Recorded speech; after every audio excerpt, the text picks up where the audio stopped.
These are the editors of the book Forging Solidarity, Popular Education at Work. The book is going to be published in 2017 around April, and we're here to ask them some questions about the book. Astrid, could you tell us what this book is about? Right, there was a twofold question that animated the book. The first one was, in what way are popular educators responding to local and global crises in current times?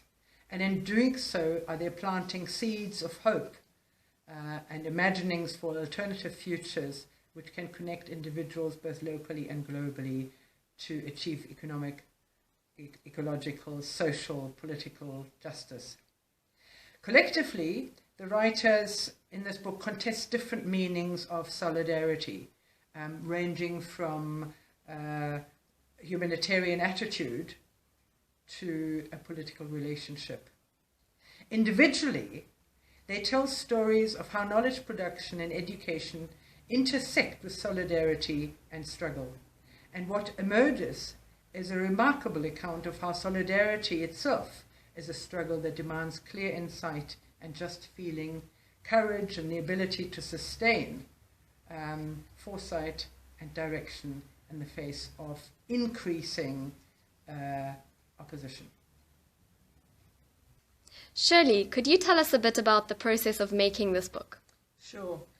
We tried to get congruence between the subject matter, which is around forging solidarity and popular education, and the process of making the book. So the idea of the book was we spoke to a wide range of people about it first to get support for the idea.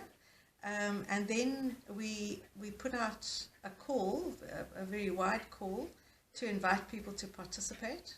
And the idea of the book was affirmed by everyone involved. And once people had self-identified as wanting to participate, we then worked very closely together with this group of authors.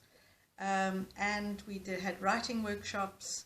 We had a very supportive process of people writing, getting feedback, both collectively and individually. And we had a colloquium where people tried out their ideas. And from then on, many of the ideas of the book were circulated amongst the 25 authors who come from about 8 different countries.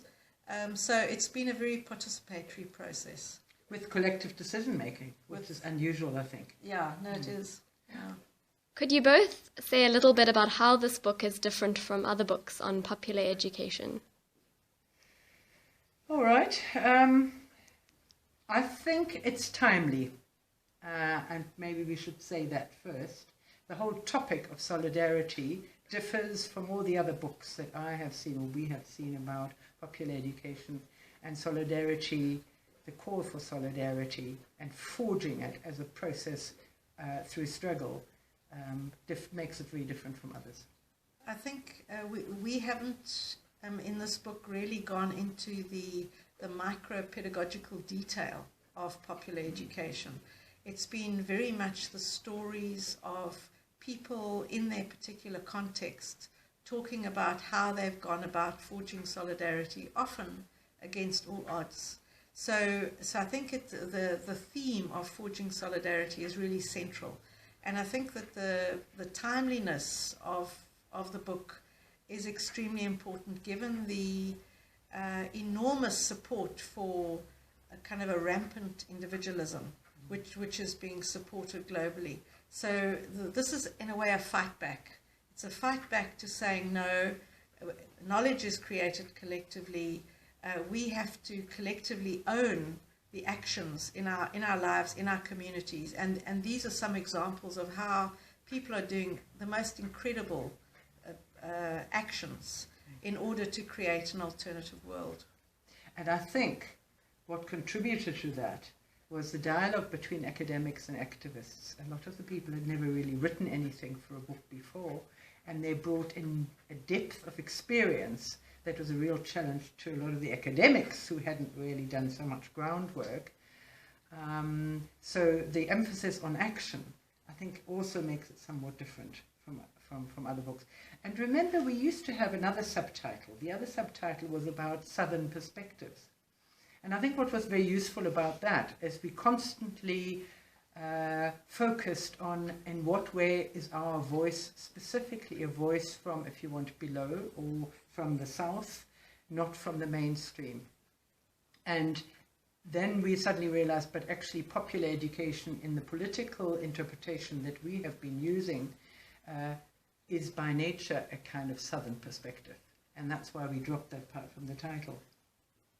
Yeah, absolutely. And I think the range of people, while the majority of authors are from South Africa, very embedded in local South African politics and cultures and communities, we also have a very nice spread of people participating from Chile, for example, from France, from Australia, from Scotland, and India. from India. Yes, exactly. So I think there's a really nice balance, both of embeddedness within one context, but also these contexts talking to one another. And we hope it's inspirational. Indeed.